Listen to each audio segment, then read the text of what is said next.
Ada satu quotes yang menurut saya menarik tentang memahami diri ini dari Goethe. Ini saya ambil satu saja untuk mungkin merefresh pemahaman kita betapa pentingnya aspek memahami diri. Jadi kata Goethe, one must be something in order to do something.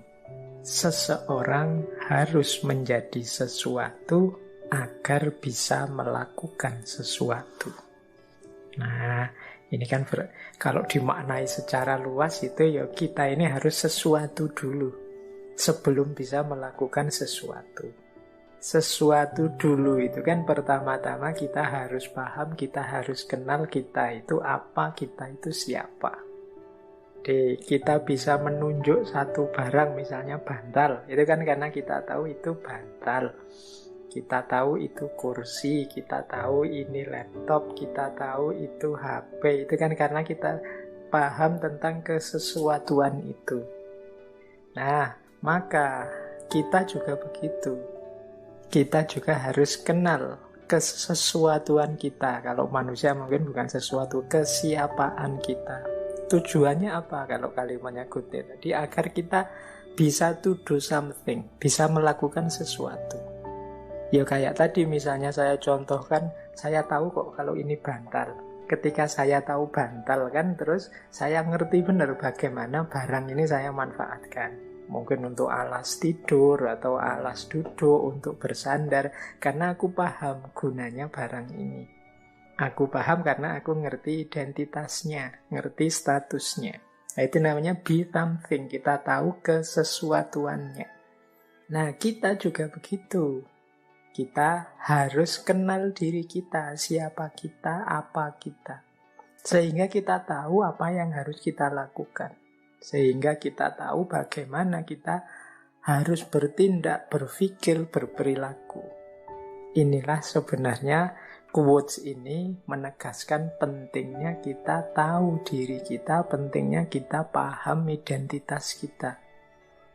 Misalnya, sering saya ilustrasikan ya di banyak kajian. Kita mengidentifikasi diri kita sebagai seorang mahasiswa misalnya. Loh, begitu kita paham tentang kemahasiswaan kita, kemudian kan mudah bagi kita selanjutnya untuk apa yang harus saya lakukan, apa yang jangan saya lakukan. Karena aku ini mahasiswa. Oh, aku ini seorang kakak. Kalau di rumah ada adik-adik. Nah, ini kan kita nanti jelas apa yang harus saya lakukan, apa yang jangan saya lakukan di rumah. Dengan mengidentifikasi statusku sebagai kakak. Apa yang harus aku lakukan di hadapan ayah ibu, apa yang harus aku lakukan di hadapan adik-adikku, apa yang harus aku lakukan di lingkungan sekitarku, dan lain sebagainya. Itu ketika aku sudah tahu posisiku. Ketika aku sadar siapa aku, maka one must be something in order to do something. Orang harus kenal dirinya, baru dia jelas apa yang harus dia lakukan. Hari ini banyak orang yang kesulitan mengidentifikasi dirinya, memahami posisi dan porsi hidupnya. Akhirnya dia sulit mengenali dirinya. Yang bisa dilakukan hanya ikut arus ke utara, ke selatan, yang lain ke utara, ikut ke utara, yang lain ke selatan, ikut ke selatan. Tidak punya pendirian, tidak punya patokan, aku ini siapa, maka yang harus aku lakukan apa. Sehingga kadang-kadang, ini nyuwun sewu, kadang-kadang ada orang itu yang makomnya masih murid tapi gayanya kayak guru.